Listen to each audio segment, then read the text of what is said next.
Welcome combat crew, and welcome to the Scorpions Open a Box. I went too fast that time. Sorry. Okay, what do you got today, Scorpion? A box. I mean, what is it in the? What's in the box? Okay, it's from Villainous. From Villainous Prop Shop. He makes the Mortal Kombat 11 version of the one I'm wearing. This is from MK4 Classic, or MK Armageddon, if you want to get technical. It's been reproduced in many other games, this style right here. And Mortal Kombat 11 also did it. And this is the exact one that is. But it's going to be unfinished. I will have to finish it myself to look like this. Nice. But I will show you right now what this looks like. Was this $30, by the way? Was this the same price range? It is. It is $30. $30. That's it. From the United States. He prints it out, 3D printer, pretty good quality 3D prints, this guy, and sends them to you in no time. And you just finish it yourself, add your paint, add your straps and your pads, and you got yourself a custom mask of your own.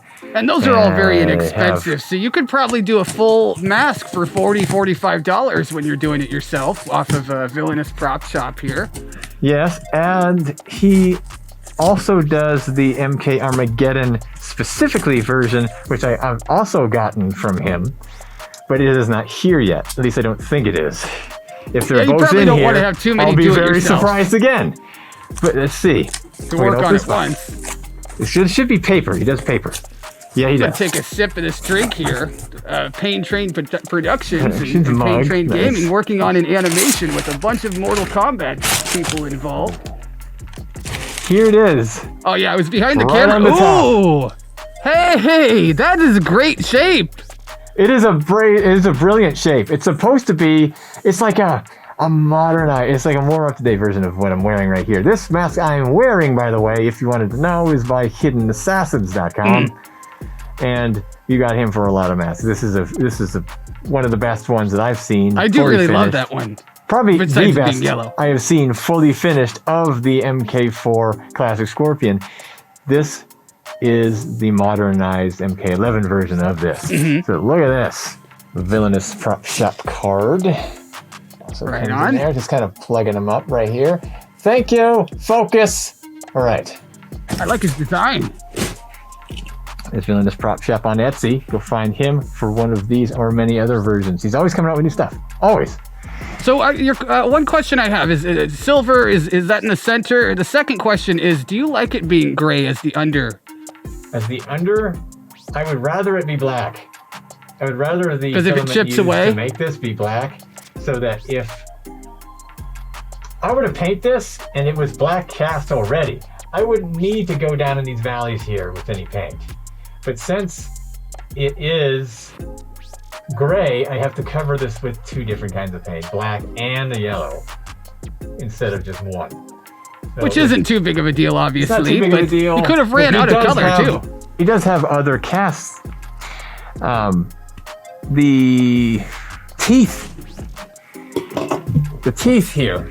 Yeah, I have a couple teeth masks. I mean, my tooth mask is Villainous as well, and I have a couple other. Yeah, and this is Villainous as well, and this is what a fully finished one looks like. I did this, and the casting for this was gold. So he had to use a gold filament for this, but he uses most commonly this gray for most of his stuff. So this is what that is. The thing about Villainous, guys, is he's affordable, but he's also high quality. It's like, it's as good as you're going to get for a cheap price point, I feel like. Because $30, that's really affordable for how 3D prints. It looks like it's already sanded down, right? No, it's not. I'm going to show you guys the tracks. These are called 3D print tracks. It's the path the printer takes to when the filament is extruded and a matrix is applied. Most of the lower quality 3D printers out there, these would be much more visible. Right, that's what I was getting.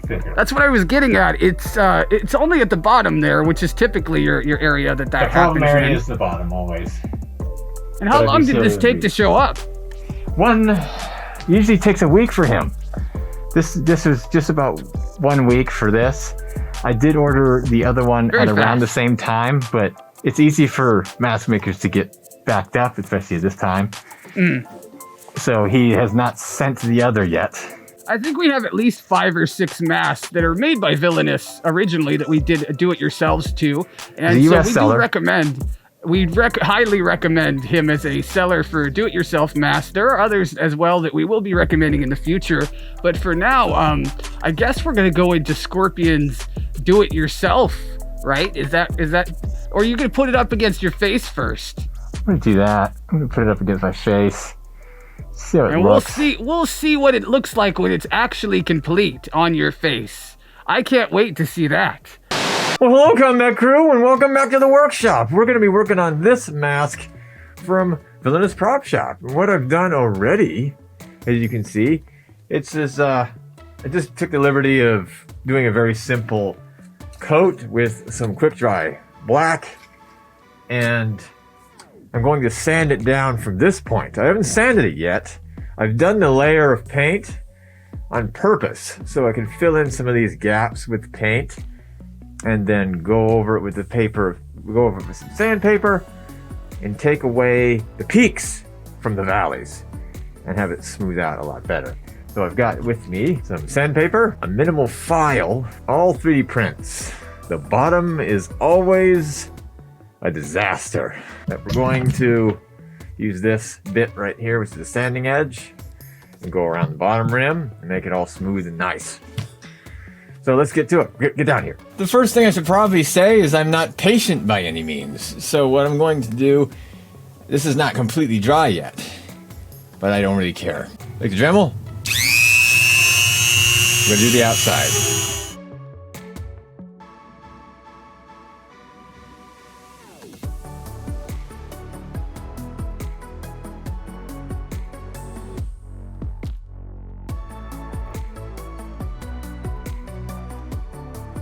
So after that, we got a little bit easier down to the point where we need to start sanding a little bit of those frayed edges.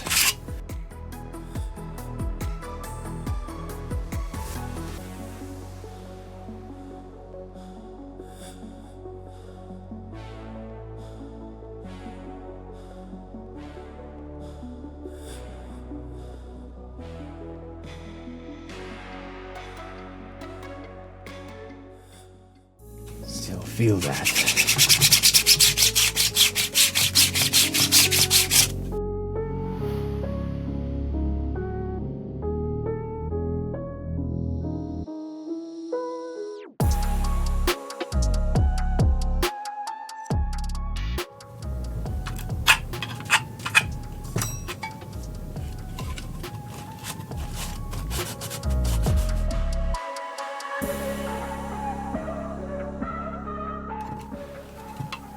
Look at that. Freaking monster. Now I'm just taking the back end of the file. The very thin part. See, it's like a square. It comes down to a point. These edges, I'm going to take these and actually redefine the line work where the edges meet each other.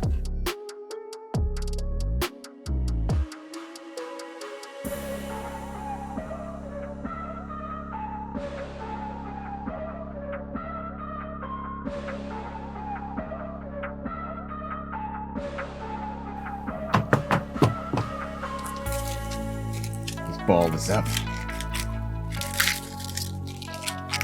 Get in here. Need some compressed air to get the rest of that out.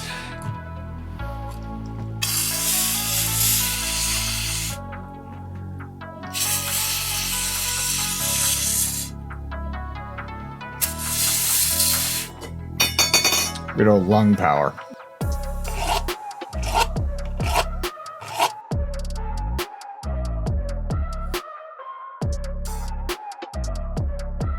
Now it's time to hit this thing with some paint, some yellow paint, and properly let it dry, and then coat it again, 2 coats, and then come back.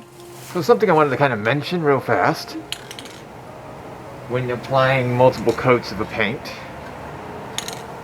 inside here, obviously, in a can of spray paint, is an accelerant, a paint thinner, and the paint pigment itself. So over time, outside of the can, the paint thinner is evaporating into the air and leaving only the pigment. So when you apply multiple coats, you're introducing more paint thinner onto the already painted layers. So it's very important not to touch it when reapplying paint. Thinking that it's safe because there's already a dry layer of paint down isn't the case, because reintroducing the paint thinner again, you'll remove all the layers you've done before if you touch it again. Now, the thing I hate about doing this outside, bugs. A fly landed on it. You ruined my life. Here's the thing though in my head. That could be gold. But should it be? The MK4 and the Armageddon style that this is trying to be like are yellow. But in MKX, this is gold natively. And since this is modeled to look like this in MKX by Villainous Prop Shop, should it be gold? I like all of it. I like both. I think I am going to do gold.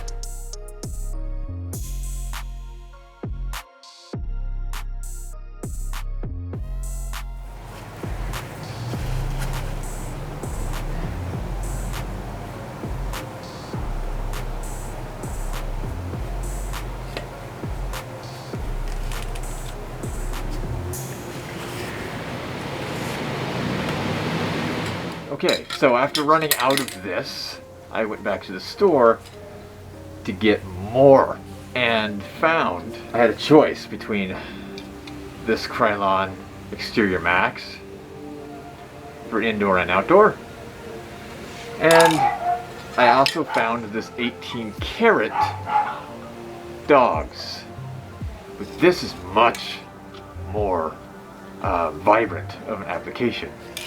As you can tell, because I already hit it with it, I'm going to do a side-by-side. The last frame you saw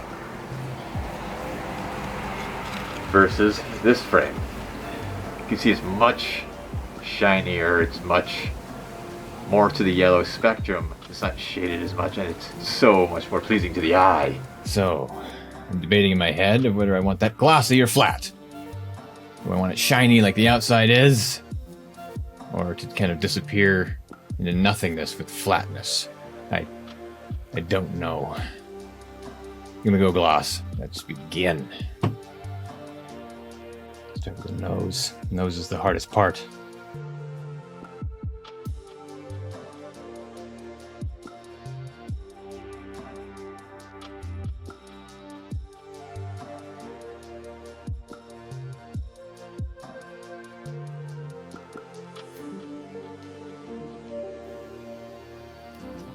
All right,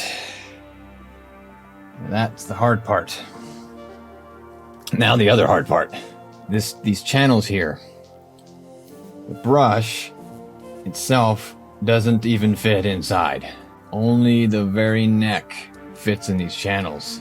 I have to get in like an X-Wing taking down the Death Star and try not to touch the sides, like a game of Operation or something.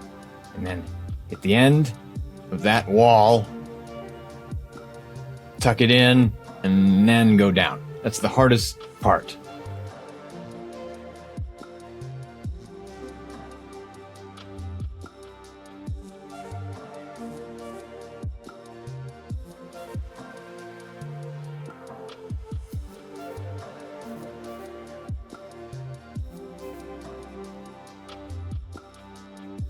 A nightmare occurred, and I had left fingerprints, and you probably saw it as it was happening. I had left fingerprints where I was holding this to really accurately get this brush to work, and so I had to go over it with the gold here.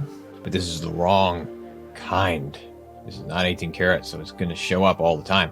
But I could just fill in the little grooves of my fingerprints with it. I'm going to go back out and hit it with another coat, smooth everything out, and hopefully spare the black portions in here. So what I'm going to do is put this little cut out piece of cardboard as a protector so that I don't get any paint splash in it. Okay, so it's been way more than 24 hours since that last bit of gold we applied to cover up all the fingerprints that I accidentally had done. And the little cutout worked beautifully, just blocking the black bit. However, I did get a little bit of gold dust inside, and so I wanted to reapply, so I just covered that up a little bit after the fact. And then I had an idea. This is called Crystal Clear, and it is going to act as a protective barrier. I already hit it with it. But my idea was something that's completely dry, like this was, for 24 hours, will not change states when hit with Krylon Crystal Clear. But something that is drying will change states. So when I reapplied the black here, I immediately went out and applied the Crystal Clear Krylon to the entire thing. So on the outside, as you can tell, it's made it all shiny and protected. It's still drying right now, but something interesting happens when you apply a Crystal Clear to a drying paint. The paint does this thing to where, like a dried up riverbed, the polygons of dried paint separate from each other and make this interesting leather looking pattern. So in here, theoretically, as this is drying, those platelets are pulling against each other, pulling away and making a leather pattern. Hopefully. Okay, so let's see. Can you see that happening? Now it looks a little bit more interesting. See, it has this like leather-esque characteristic where it's starting to randomly pull away from each other. By the way, I had a heart attack taking this back from the last clear coat because it fell from the stand onto the ground face down. So I had to iron out all those wrinkles, but it's back to the way I can stand it. And what we're going to do now is the padding part. This kind of thickness of foam, I'm going to put in these big grooves that are away from my face. And these will kind of equal each other out and be more uniform. I'm not going to drill holes yet, which could go against me.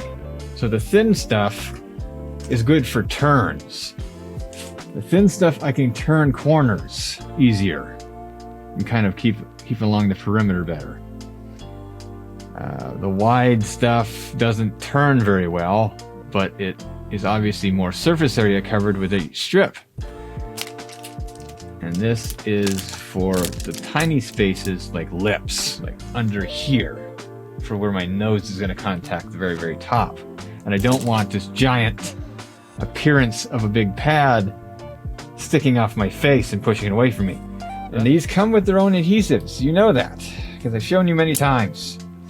So all I have to do is kind of just stick these on, find out if they work there, and then permanently glue them later. So I'm going to take it, probably do it in halves. It seems safer than going all the way around. So I'm going to do that. That's about what I think in my head.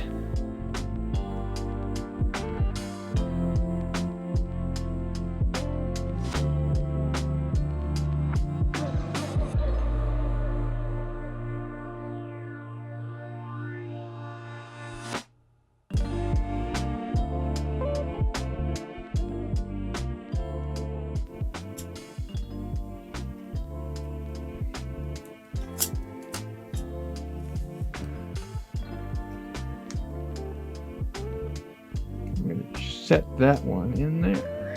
This for the chin.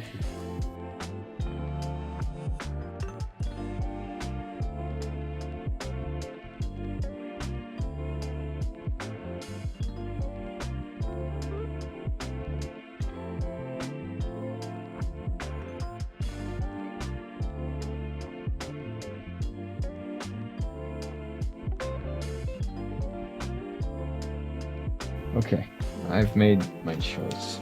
I'm going to do a ribbing in the middle, 1, 2, of this diameter, and the cheeks I'm going to bring in with this fat guy.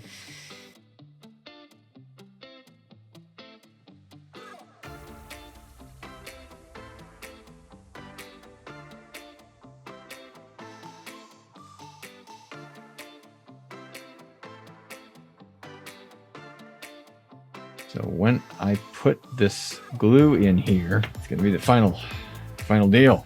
This is where this is gonna sit, okay? All this stuff is gonna sit right here. But what I have to do first, before I completely and permanently glue this stuff down, is put the straps in. Strap up here, and a strap down here.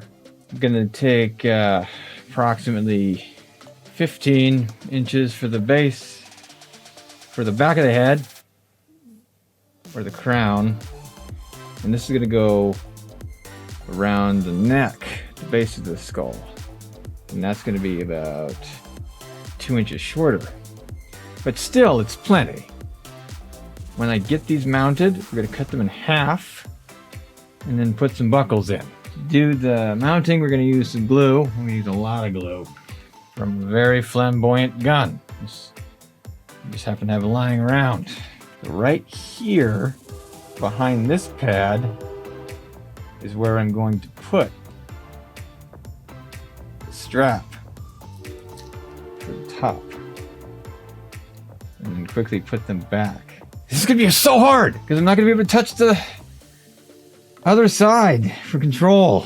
A really, really big bead on it. Look at that. Clean. Bring the elastic in, shove it down. Take the glue, come back over the top of it, and make a big glue case for this strap to sit in. Because glue, the surface area of the glue is going to determine how strong of a hold you have. Because hot glue is not actually that strong. It's a flexible glue. You can do a lot with it, very versatile, but it is not a strong glue. Okay, going to the other side. Spider webs. The hot glue spider webs. And then the other straps are going to come underneath this jaw turn.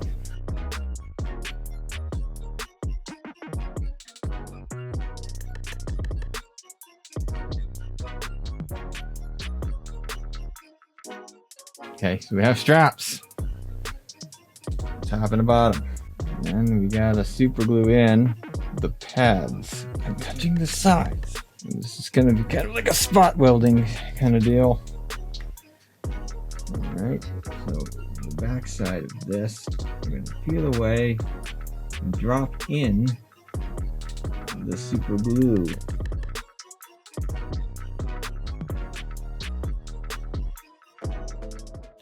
Okay, so these are frictioners.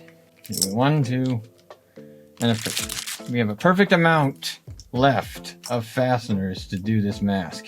We should cut this in half. Bam. Female side, I'm going to make the strap permanent, fixed. They can't go anywhere. I'm going to shove some glue in this little pocket right here. And then smash my fingers together.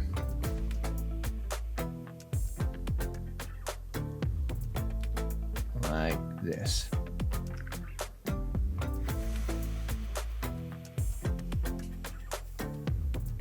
I could sew this too. I just don't want it right now. Other side, we don't need the glue. See the dome? Like where it goes kind of like in a hill? That is not going to be against your head. The flat side is. What we're going to do is take this groove side down.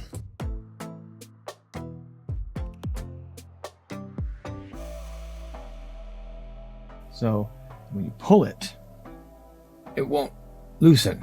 Do the same thing with the top.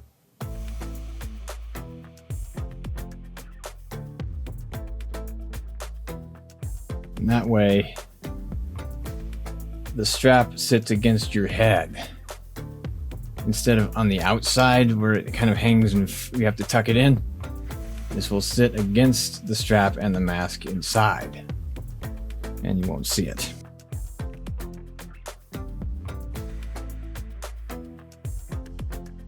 So right now, while the paint is still behaving like I can slide it around, I'm going to try to bring these sharp edges back. Ironing, kind of just flattening out these edges.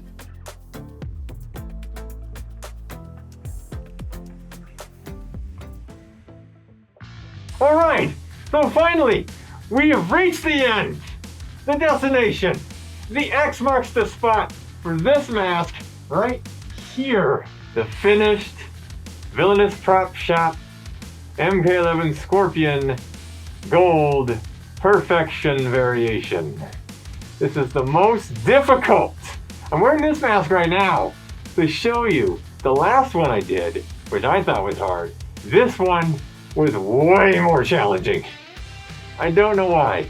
I have to change my mind every 4.5 seconds, and it made it just much more complex and a lot more challenging, a lot more bumps in the road, so to speak. This is falling on the ground, face down. I've changed my mind on color so many times. The drying process took an eternity, but it's finally sealed with the last seal coat, so it's shiny as hell. And I really love it. And here's the big question though. Is it going to fit me? It's a big oversight before you put pads in something. But it's going to be, if it does fit, it's going to be the most perfect fit that has ever happened. And we're going to see about that. For the first time, I'm about to put this on. Are you ready? Okay, we're just going to stop for a second and note the fit really fast. The straps aren't on. That's how well this fits me. Right now, the straps are not connected. It's just sitting on my face. Hold on. I gotta get the straps on here. Well, here it is on me. And the sound is not that bad. It's a bit muffled, but not the worst that I've had on me. I've had way worse. No, what now? Oh,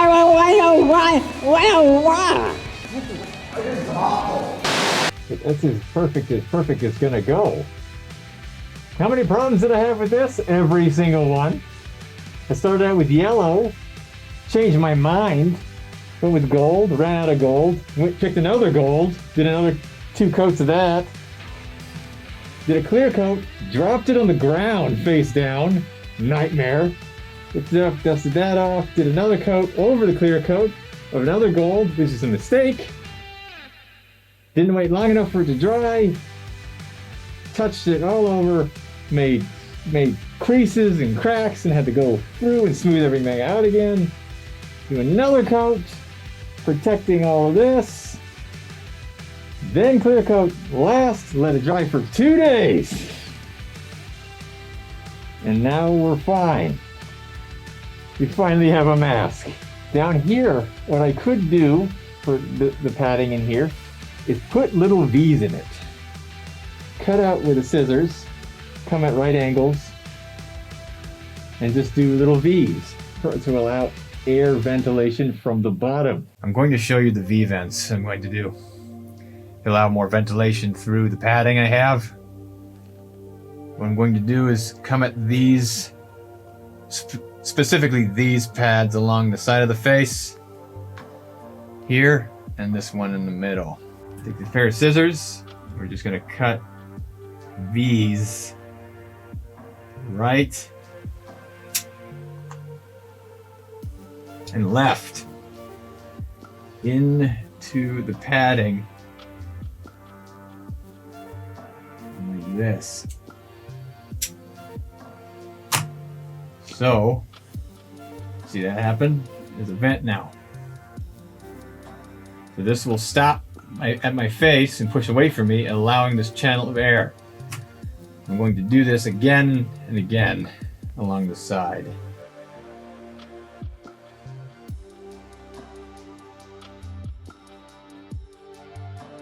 Bingo! So now you can see what that's going to do. These are air channels now, so I don't have to drill any holes in this. Apples. Apples and oranges and bananas. Oh, yes. Okay. Take that tip, please. I can breathe. I can breathe so much easier now. I think you could hear me breathing before without the vents. But now that there's vents, there's no suction cup whistling with the straining of air trying to come from the outside somewhere. They have, and now has a very clean way to go through. So that's how, if you do a mask that doesn't have any drill holes in it, you're gonna allow air through. See what it looks like with a hood, really quick. And just imagine the rest. Imagine the rest, MKX, okay? Hood on, imagine more shoulders. And this would be good, it'd be all the way done, okay? Not too bad. I could be a Spartan if I wanted. I'm very happy to be able to share what little knowledge I have. Mox Designs, another Facecraft. I'm not even close to you. Your experience, I bow to you. But yeah, this is fun. I understand why you do this. I just think it's so cool I don't have to actually put the straps on. The mask that actually fits. And with that, it's time to secure its place on the mask wall. Right here. There you go. Perfect. Villainous Prop Shop. Get a blank, finish it yourself, and put it on the wall. Let's get back to the main video now. So, okay, So yeah, so that's what it looks like when it's totally done.